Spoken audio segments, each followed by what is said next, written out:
આમળા આપણે બધા જ ઓળખીએ છીએ. અત્યારે આમ જોવા જઈએ તો પુષ્કળ માત્રામાં આમળા આવે છે.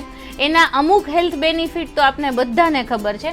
જનરલી આપણે આમળાને મુરબા તરીકે યુઝ કરતા હોઈએ છીએ, પાવડર ફોર્મમાં યુઝ કરીએ છીએ, મુખવાસ તરીકે યુઝ કરતા હોઈએ, જ્યુસના ફોર્મમાં, સલાડમાં નાખીને કે બીજા ઘણી બધી રીતે યુઝ કરતા હોઈએ છીએ. આમળાના હેલ્થ બેનિફિટ બહુ સારા છે, ઇનએક્સપેન્સિવ છે અને સુપરફ્રૂટ છે. સુપરફ્રૂટ છે એટલે આપણે રોજે આપણા ડાયટમાં એડ કરવા જોઈએ.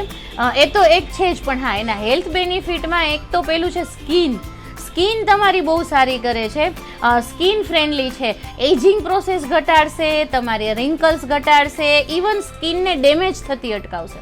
એટલે આમળા સ્કિન માટે બહુ સારા છે ને એમ હેર માટે પણ બહુ સારા છે.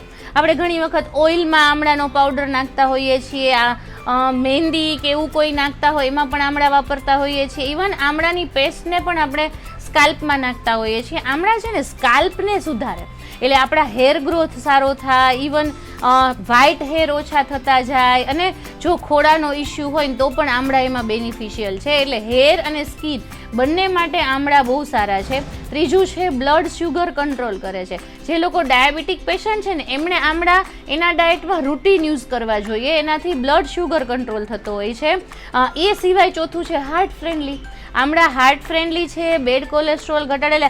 આમળાનો જ્યુસ જો તમે રોજ યુઝ કરતા હોય ને તો હાર્ટ ફ્રેન્ડલી છે ને, એટલે બેડ કોલેસ્ટ્રોલ તો ઘટશે, સાથે સાથે બ્લડ ક્લોટિંગના ઇસ્યુ પણ ઘટાડશે.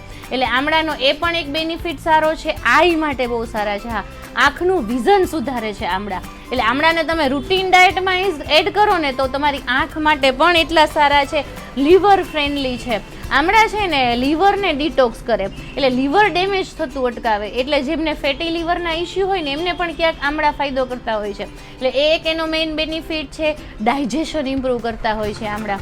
આમળામાં છે ને ડાયટરી ફાઈબર હોય એટલે ડાયજેશન ઇમ્પ્રૂવ થતું હોય છે. ઇવન આમળામાં વાઇટામિન સી ભરપૂર માત્રામાં હોય છે, એટલે ઇમ્યુનિટી બૂસ્ટ કરે.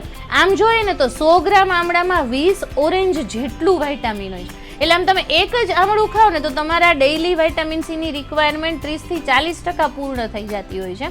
એટલે આમળાનો યુઝ વધારવો જોઈએ, સ્પેશિયલી અત્યારે શિયાળામાં, કે જ્યારે રૂટીન આમળા સિઝનલ મળતા હોય છે ત્યારે આમળાનો યુઝ વધારવો જોઈએ. એ સિવાય આમળા છે ને કિડની માટે પણ સારા છે. એક સર્વેમાં એવું સાબિત થયું છે કે એક સ્ટડીમાં સાબિત થયું છે કે આમળા કિડની માટે પણ બેનિફિશિયલ છે. મને એ જણાવશો કે તમારા આમળાનો યુઝ શું છે, તમે કઈ રીતે આમળાનો યુઝ કરો છો? મુરબા તરીકે કે કોઈ રેસીપીમાં કે મુખવાસ તરીકે? તમને કોઈ કોમેન્ટ છે, ક્વેશ્ચન છે? લીવ ધેમ બિલો.